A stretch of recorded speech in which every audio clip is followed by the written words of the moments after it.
Amos 5-ാം അധ്യായം. Israel ഗൃഹമേ, ഞാൻ നിങ്ങളെക്കുറിച്ച് വിലാപം ചൊല്ലുന്ന ഈ വചനം കേൾപ്പിൻ. ഇസ്രായേൽ കന്യക വീണിരിക്കുന്നു, ഇനി എഴുന്നേൽക്കുകയുമില്ല. അവൾ നിലത്തോട് പറ്റിക്കിടക്കുന്നു, അവളെ നിവർക്കുവാൻ ആരുമില്ല. യഹോവയായ കർത്താവ് ഇപ്രകാരം അരുളി ചെയ്യുന്നു: ഇസ്രായേൽ ഗൃഹത്തിൽ 1000 പേരുമായി പുറപ്പെട്ട പട്ടണത്തിന് 100 പേർ മാത്രം ശേഷിക്കും.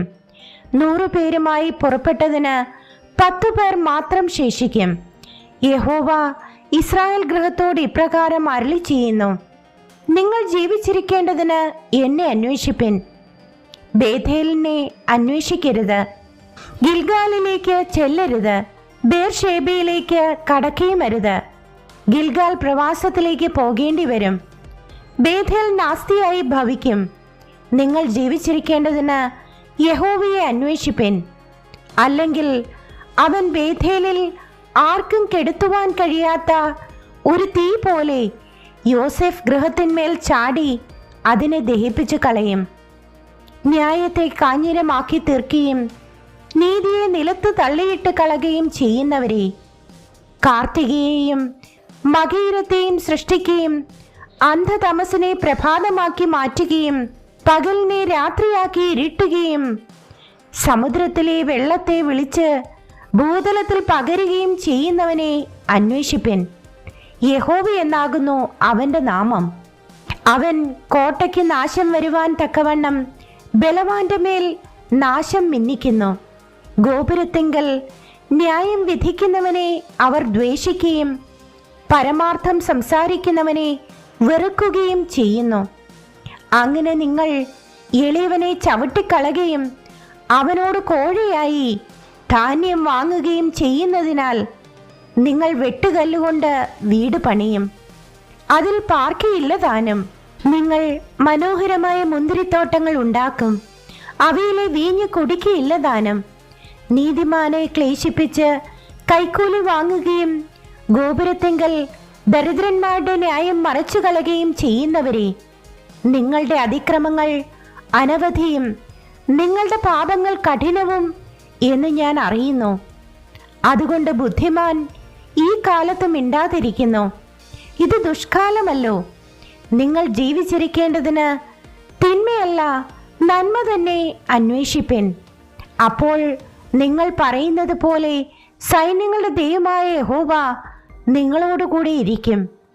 നിങ്ങൾ തിന്മ ദ്വേഷിച്ച് നന്മ ഇച്ഛിച്ച് ഗോപുരത്തിങ്കൽ ന്യായം നിലനിർത്തുവിൻ. പക്ഷേ സൈന്യങ്ങളുടെ ദൈവമായ യഹോവ യോസേഫിൽ ശേഷിപ്പുള്ളവരോട് കൃപ കാണിക്കും.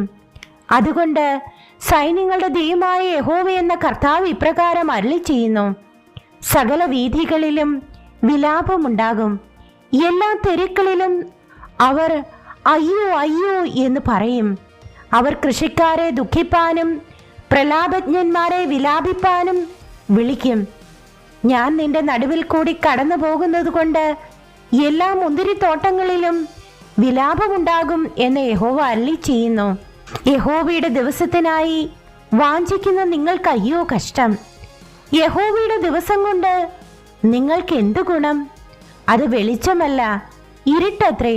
അത് ഒരുത്തൻ സിംഹത്തിന്റെ മുൻപിൽ നിന്ന് ഓടിപ്പോയിട്ട് കരടി അവൻ എതിർപ്പെടുകയോ വീട്ടിൽ ചെന്ന് കൈവച്ച് ചുമരോട് ചാരിയിട്ട് സർപ്പം അവനെ കടിക്കുകയോ ചെയ്യുന്നത് പോലെ ആകുന്നു. യഹോവയുടെ ദിവസം വെളിച്ചമല്ല, ഇരുൾ തന്നെയല്ലോ.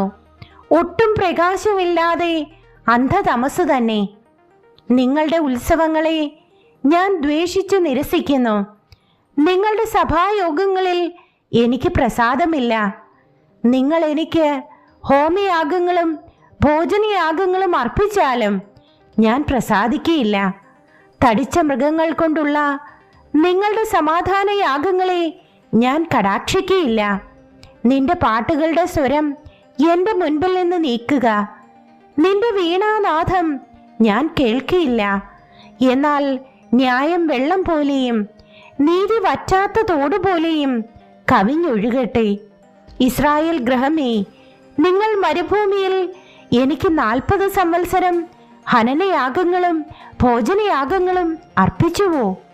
നിങ്ങൾക്കുണ്ടാക്കിയ വിഗ്രഹങ്ങളായി നിങ്ങളുടെ നക്ഷത്രദേവനായ കിയുനെയും നിങ്ങളുടെ രാജാവായ സിക്കൂത്തിനെയും നിങ്ങൾ ചുമന്നുകൊണ്ട് പോകേണ്ടി വരും. ഞാൻ നിങ്ങളെ ദമ്മേശക്കിന് അപ്പുറം പ്രവാസത്തിലേക്ക് പോകുമാറാക്കും എന്ന് യഹോവ അരുളി ചെയ്യുന്നു. സൈന്യങ്ങളുടെ ദൈവം എന്നാകുന്നു അവന്റെ നാമം.